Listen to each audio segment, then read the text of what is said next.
вечер од Вашингтон, ова е ТВ журналот на Гласот на Америка на македонски јазик Newsflash. Јас сум Лилица Китановска.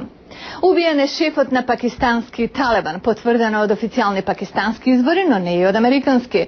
Сепак веста е голема со оглед на тоа што се знае за овој човек. Водачот на Талебан во Пакистан, Бајтула Месуд, бил убиен средата во ракетен напад во племенскиот регион Јужен Вазиристан. Ова го соопшти пакистанскиот министер за надворешни работи Шах Махмуд Куреши на пресконференција петокот во Исламабад, цитирајќи разузнавачки извори.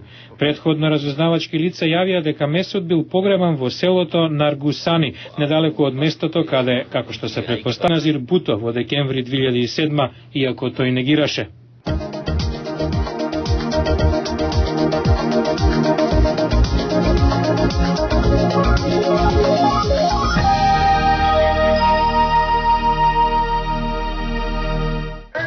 Американската државна секретарка Хилари Клинтон вели дека САД и Јужна Африка ќе соработуваат за да придонесат за вистински социјални промени во соседот на Јужна Африка, Зимбабве. Таа во јужноафриканскиот главен град Преторија разговараше со колегата Маита Нкуана Машабане во рамки на африканската турнеја по 7 земји. Клинтон посредбата изјави дека 3 милиони бегалци од Зимбабве во Јужна Африка го символизираат неуспехот на владата на Зимбабве да се грижи за собствените луѓе. Таа најави дека Вашингтон и Преторија ќе се обидат да издействуваат санкции што директно ќе бидат насочени на државниот врв на Зимбабве без да наштетат на народот. Стапката на невработеност во Соединетите Американски држави во месец јули неочекувано се намалела, што е еден од досега најсилните сигнали дека може би завршува најтешката рецесија во земјата уште од времето на големата депресија. Во извештајот на владиниот оддел за труд, објавен во петокот, стои дека стапката на невработеност во јули паднала на 9,4%. Во јуни таа изнесуваше 9,5%. Ова е прво падање од април 2008. Во јуни биле укинати вкупно 247.000 работни места. Бројката е многу помала отколку што очекуваа аналитичарите, но сепак представува показател дека пазарот на труд и натаму е слаб.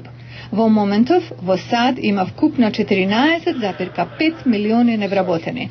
Председателот Барак Обама деновиве изјави дека планот за стимулирање на економијата во износ од $787 милиарди, што тој го одобри неколку месеци откако дојде на функцијата, спречил рецесијата да стане уште полоша. Американскиот Сенат одобри $2 милиарди за продолжување на популарната програма готовина за стари автомобили. Доцна синоќа сенаторите гласаа 60:37 за продолжување на програмата. Председателот Барак Обама, кој вети дека ќе го стави подписот на законот за да влезе во сила, веднаш се огласи заблагодарувајќи му им се на законодавците за двопартиско ангажирање за продолжување на програмата. Тој рече дека американската економија ќе го добие многу потребниот поттик од потегот. Програмата Готовина за стари автомобили помогна за зголемување на продажбата на автомобили во САД. Преку планот, собствениците на автомобили добиваат попуст од $4,500 за замена на стар автомобил со новокупен. Представничкиот дом ја одобри мерката минатата недела за продолжување на незиното финансирање. Првичниот фонд од $1 милиарда беше потрошен за само неколку дена. Легислативата сега оди кај председателот на подпис. Администрацијата рече дека програмата без нови пари ќе завршила денеска.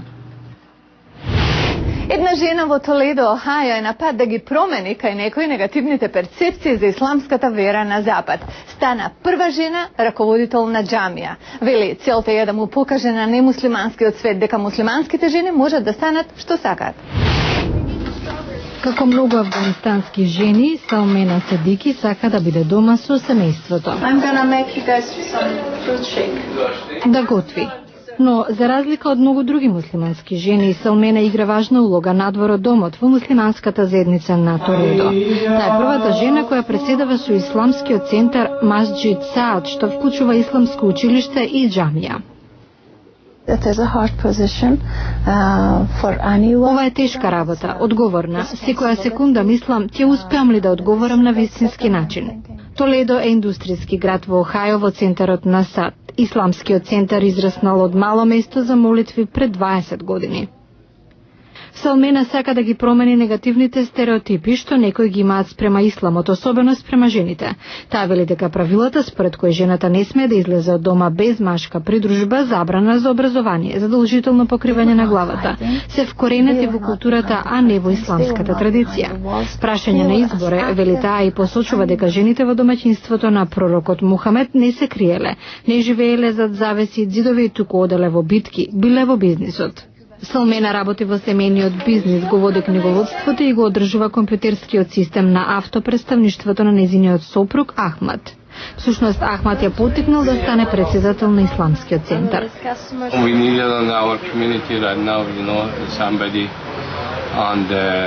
Ни требаше некој што ќе работи и ќе ја организира заедницата. Таа е квалификувана за тоа. Сосема ја поддржува.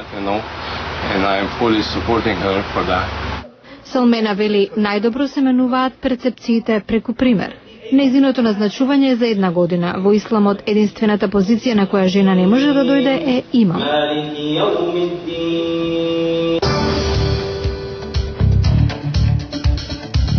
Во понеделник во News Flash, 1 од 3 лица во САД, жртва на домашно насилство.